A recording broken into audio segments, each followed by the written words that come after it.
All right, so let me talk about the cards here. You have some amazing cards, okay?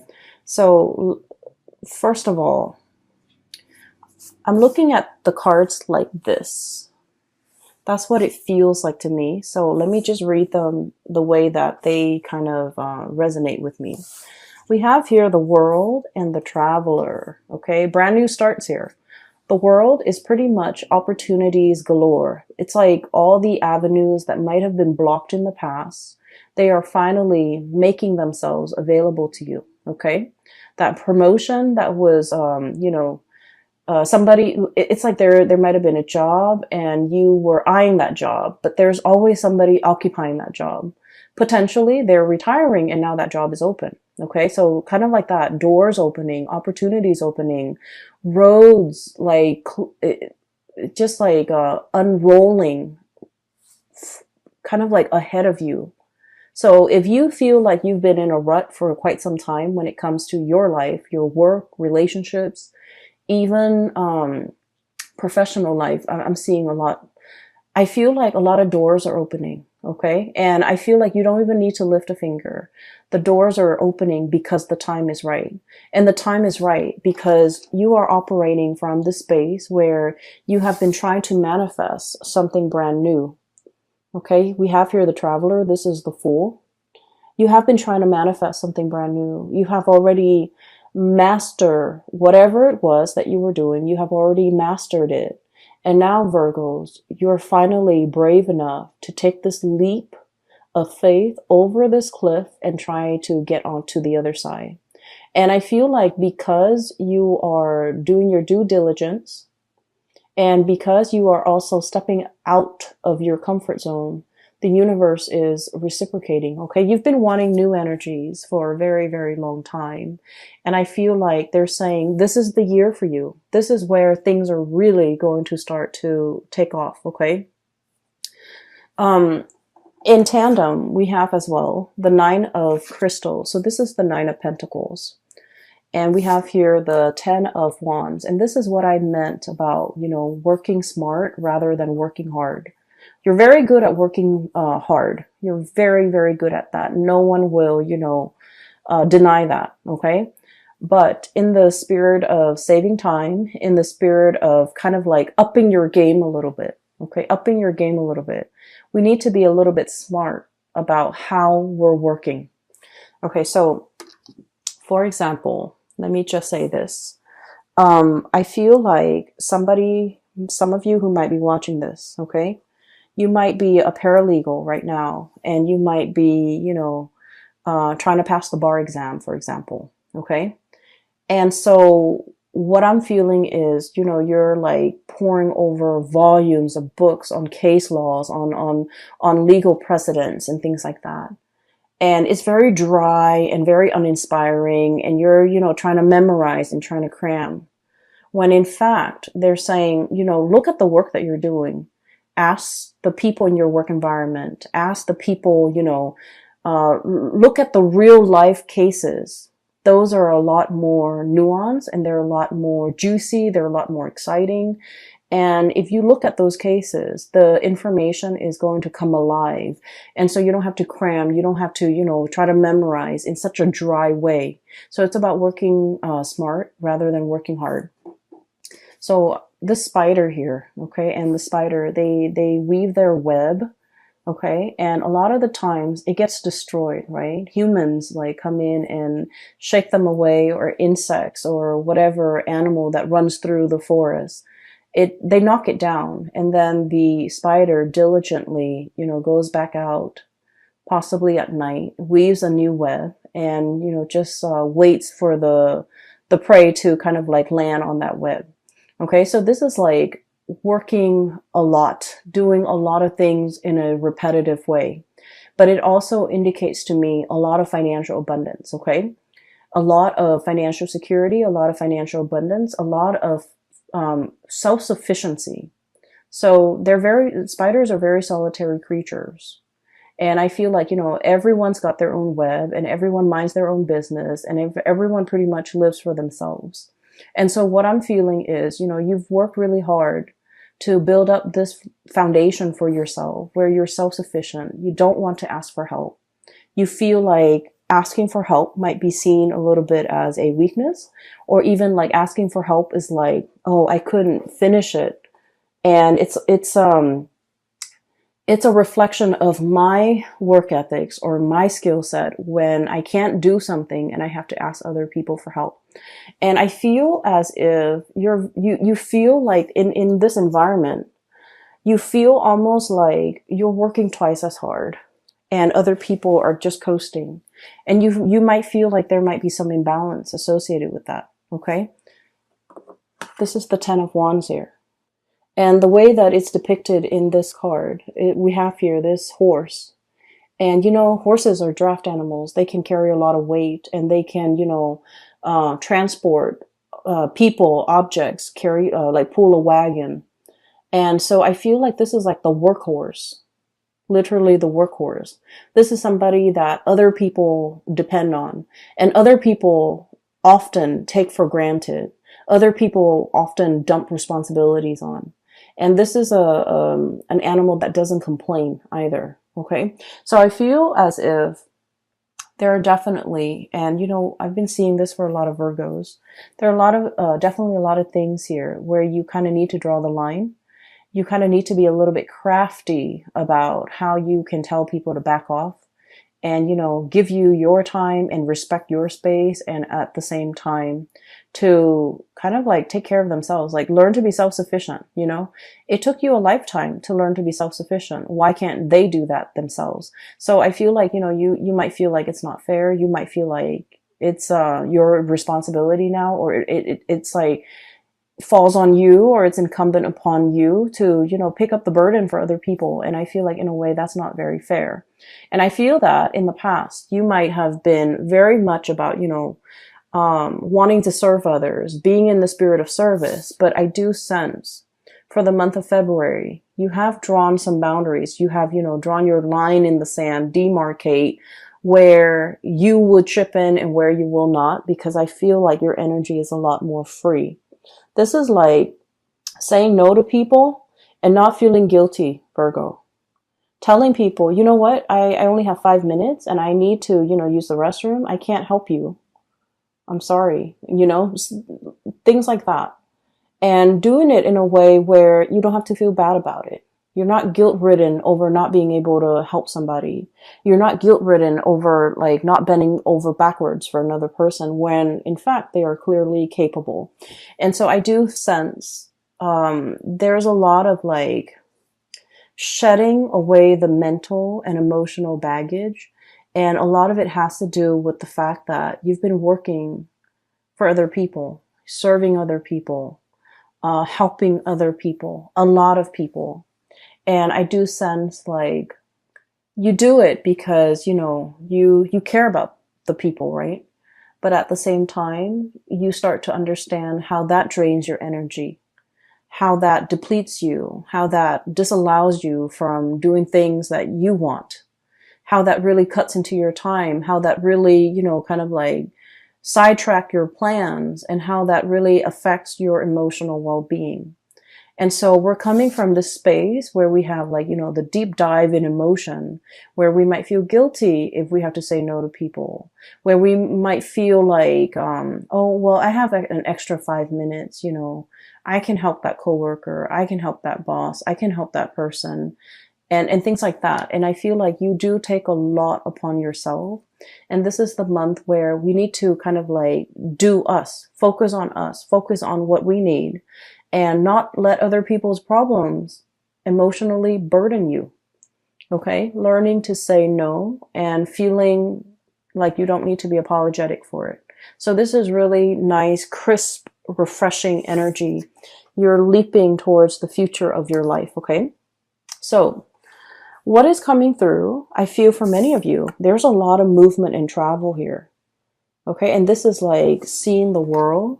traveling to another country, learning about another country, meeting people from different cultural, linguistic backgrounds, meeting people who are very, I also feel like, people who are like major players in their field, like being amongst the people who are the movers and the shakers in the world. So if you're, for example, in law, I see a lot of lawyers, paralegals, and people in the law profession. If you're in law, you might meet like a very famous judge. You might meet an attorney or somebody, a prosecutor who's handled like a very famous case. So I feel like there's a lot of rubbing elbows with, people who are very well respected, well received in their field, in their profession. And I also feel like in some way, they could be a launching pad for your career or your professional life. Okay. Not in a way where we're like using them or ride their coattails. I feel like what they're telling you is like golden material, great advice, or even like they're opening your mind up in a way that will really streamline the work that you do, that will really make you reassess the work or the way in which you've worked in the past. And I feel like they're going to shed some light into your life about working smart rather than working hard. Okay. So you have some great new awakening here, as well as revelations, as well as, a lot of help and guidance, physical help and guidance coming through from other people. And this is great. Okay, so I feel like many of you are traveling. So I'm seeing here clearing up some time in order to travel. I'm seeing here the Traveler and the Two of Cups. This is the Two of Cups. It's the dove. It's really sweet. I feel like for some of you, this is like traveling for your honeymoon. Traveling as a couple, traveling for Valentine's Day. It's Valentine's Day in the US. So I feel like there's going to be a lot of, it's a very nice romantic vibe, especially for coupled people. I feel like someone is really going to make this a very memorable month for you when it comes to love and relationships. And some of you could be getting married, getting engaged, getting, like taking your honeymoon, traveling to see the world, taking a cruise even. I'm feeling, and it's going to be really, like, I'm hearing breathtaking sights. Okay. So if like it's a cruise, it's going to be very refreshing, very, the scenery is going to be quite beautiful. Okay. So I'm seeing that, and I'm really happy to see this for you. So there's a major transformation here. We have the cicada and the Two of Shells. So this is about transformation in a love relationship. Okay. Transformation in a love relationship. And what I'm sensing is for many of you, there could be like upping the ante, taking the relationship to the next level, meeting somebody that you can really get along with, or like having that sense of coming together between you and another person. So I feel as if you have been single, there's a little bit like Nine of Crystals, the Nine of Pentacles is the single lady card, right? You could be male or female watching this, okay? It wouldn't matter. It's like, if you have been single, I feel like there's a transformation when it comes to your relationship, okay? Even like taking the relationship to the next level. I'm hearing, and this is like posting on social media, changing relationship status, or, posting pictures together for the very first time. So you might have been in a relationship, but never advertised it. And now you're coming public with the relationship because I feel that you're serious about this person. You know where you stand with them. They likewise are very serious with you. And so you feel that it's safe and it's stable enough to bring it out into the open, to show off this person, to be with this person, and to, have the two of you recognized as a couple. I feel like for many of you, it's a big step for you guys, because it takes an earth sign a very, very long time to really fall in love and to trust in the stability of a relationship. And they're also, you guys, I feel like, are also very, very private overall when it comes to, your romantic life, unless you have like very strong Leo placements in your chart. I feel like with Virgos, everything is very subdued. The relationship is very private, and you like to keep it very private.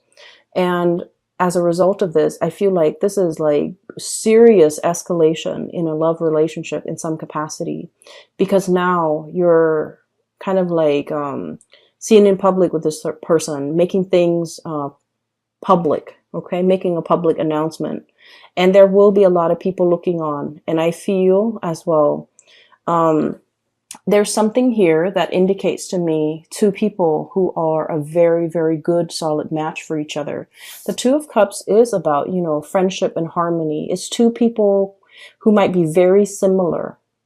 Okay, like same cultural background. It doesn't always have to be, but like same upbringing, same cultural background. Even if you are like racially different, I feel like there's something about your family that's very similar to their family. So for example, if you come from like a single parent household, they might also come from a single parent household. If, you know, you've gone to like private school your whole life, they might have also gone to private school. If you went to law school, they might have gone to law school. So there's something very similar about the two of you, either culturally or maybe like even your upbringing or just, you know, your ideologies.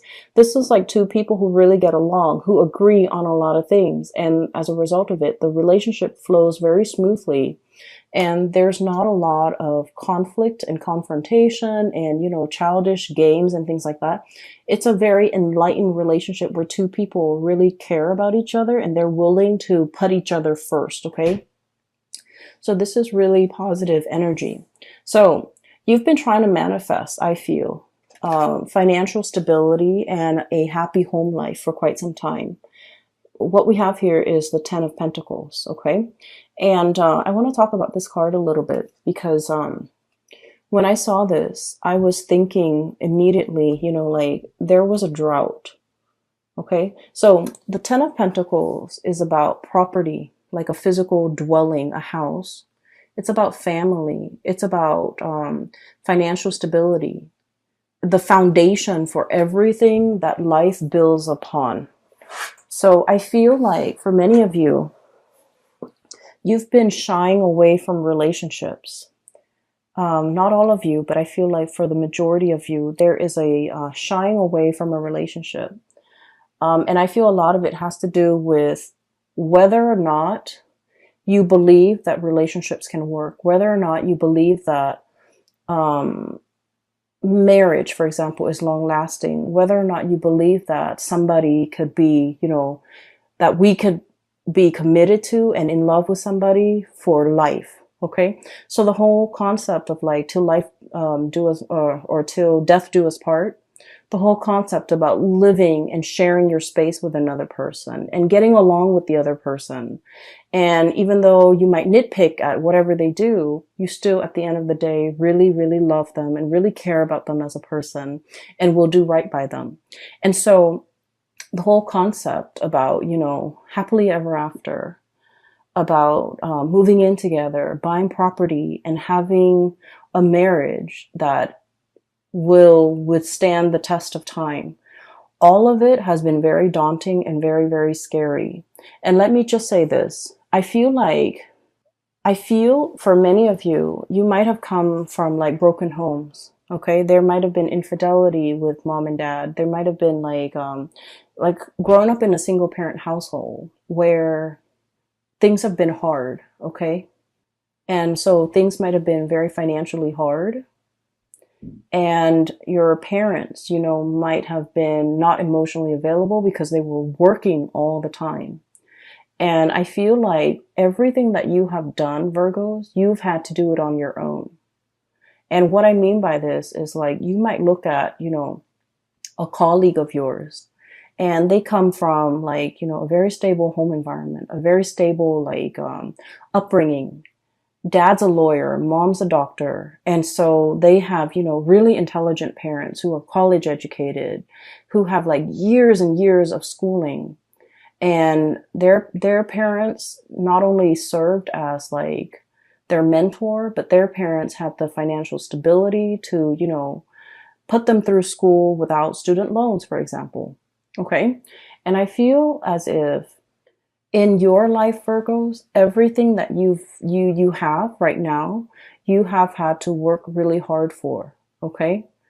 Mom and dad didn't give you that car when you graduated from college, right? Mom and dad didn't pay for the college tuition. You've had to get out into the world, find a job, pay your student loans. And then mom and dad, if they were, like blue collar laborers, for example, they couldn't give you the guidance, the expertise when it comes to college admissions, taking the SATs, which is like a college exam. You take that when you're in secondary school. For those who are not familiar, you take that exam for secondary school so that you can score high enough, and then the colleges will accept you. So it's like an entrance exam just to see at a baseline level where you are and whether or not you're desirable for a college. So I feel like you've had to meander and figure out these things for yourself. Nobody helped you. Things just, were not handed to you on a silver platter. You've had to do the preliminary research. You've had to figure everything out on your own. And I feel as if for many of you, you're looking at your life, okay? Everything that you've had to do based on your upbringing, based on everything that, that has happened to you. And then you're looking at your colleague's life, that same colleague who came from a really, really stable home environment. And now you're realizing, wait a minute, we're on the same level. Or even, I'm surpassing that person. Because, hardship builds character.